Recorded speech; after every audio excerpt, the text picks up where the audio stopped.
Hello friends, நீங்கள் இங்கே பார்க்குறது எங்கள் வீட்டில் நான் வளர்த்துட்டு வர கோவக்காய் கொடி. ஆக்சுவலாக இந்த கோவக்காய் கொடி ஒரு 3 வருஷத்துக்கு முன்னாடி ஒரு தண்டு மாதிரி என்னோட ஃப்ரெண்டு ஒருத்தவங்க கொடுத்தாங்க. அதை மண்ணில் நட்டு வச்சு வளர்த்துருந்ததுங்க. இப்போ இந்த 3 வருஷமாகவே இது வந்து நிறைய காய் காய்ச்சின்னு இருக்கு. மனசுக்கு ரொம்ப சந்தோஷமாக இருந்தது. ஆக்சுவலாக இந்த மழை காலத்தில் வந்து கோயம்புத்தூரில் வந்து இதனோட பந்தல் வந்து அறுந்து விழுந்துடுச்சு. அப்புறம் பார்த்தேன்னு சொன்னால் இந்த செடி போயிடுச்சுன்னு நான் நினச்சேன். ஆனால் ஸ்டில் இது வந்துட்டு தான் இருக்குது. எனக்கே தெரியல. பக்கத்தில் இருக்க நந்தியாவட்ட மரம் அது மேலே வந்து இந்த கொடி படர்ந்து அதுக்குள்ளெல்லாம் நிறைய காய் காய்ச்சிருந்தது. அதை நான் இன்றைக்கி தான் நோட்டீஸ் பண்ணேன். சரி, பார்த்தா ரொம்ப சந்தோஷமாக இருந்தது.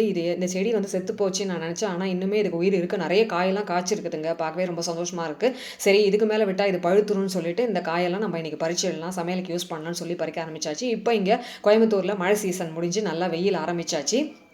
ஆடி மாதம் அதுக்கேற்ற மாதிரி நான் வெண்டைக்காய் விதை, கத்திரிக்காய் விதை, அப்புறம் பச்சை மிளகா விதெல்லாம் போட்டிருந்தேன். அதெல்லாம் இப்போ தான் ஸ்லோவாக காய்க்க ஆரம்பிச்சிருக்குது. இப்போ வந்து இன்னும் ஒரு 2-3 மாதம் நல்லாவே காய்க்க ஆரம்பிச்சிடும். மனசுக்கு ரொம்ப சந்தோஷமாக இருந்தது. பாருங்கள், இந்த செடி செச்சு போச்சுன்னு நினச்சிருந்தேன் நான். ஆனால் இது நல்லா இன்றைக்கி காய்ச்சிருந்தது. பாருங்கள், இப்போ தான் கொஞ்சம் கொஞ்சமாக காயெல்லாம் காய்க்க ஆரம்பிச்சிருக்கு.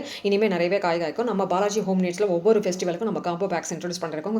நம்ம கோகுலாஷ்டமிக்கு சக்ஸஸ்ஃபுல்லாக 1 லட்சம் ஆர்டர்ஸ் ரிசீவ் பண்ணி அப்ராட், US, யூரோப் எல்லாமே அனுப்பிட்டு இருந்தோம். இப்போ நம்ம ஆயுத பூஜை ஆர்டர்ஸ் ரிசீவ் பண்ணி நம்ம ரெடி பண்ணிட்டு இருக்கோம். அடுத்தது தீபாவளி வந்து ஸ்வீட்ஸ் அண்ட் ஸ்நாக்ஸ் ஆர்டர்ஸும் நம்ம ரிசீவ் பண்ணிட்டு இருக்கோம். உங்களுக்கு ஆர்டர்ஸ் பிளேஸ் பண்ணணும்னு சொன்னால் டிஸ்கிரிப்ஷன் பாக்ஸில் இருக்க என்னோட வாட்ஸ்அப் நம்பரை கான்டாக்ட் பண்ணுங்கள். ஆர்டர்ஸ் பிளேஸ் பண்ணுங்கள். இந்த மாதிரி ப்ரொஃபஷனல் பேக்கிங் பண்ணி உங்கள் வீட்டுக்கே கொரியர் வர மாதிரி நாங்கள் பண்ணிவிடுவோம். தேங்க்ஸ் ஃபார் வாட்சிங்.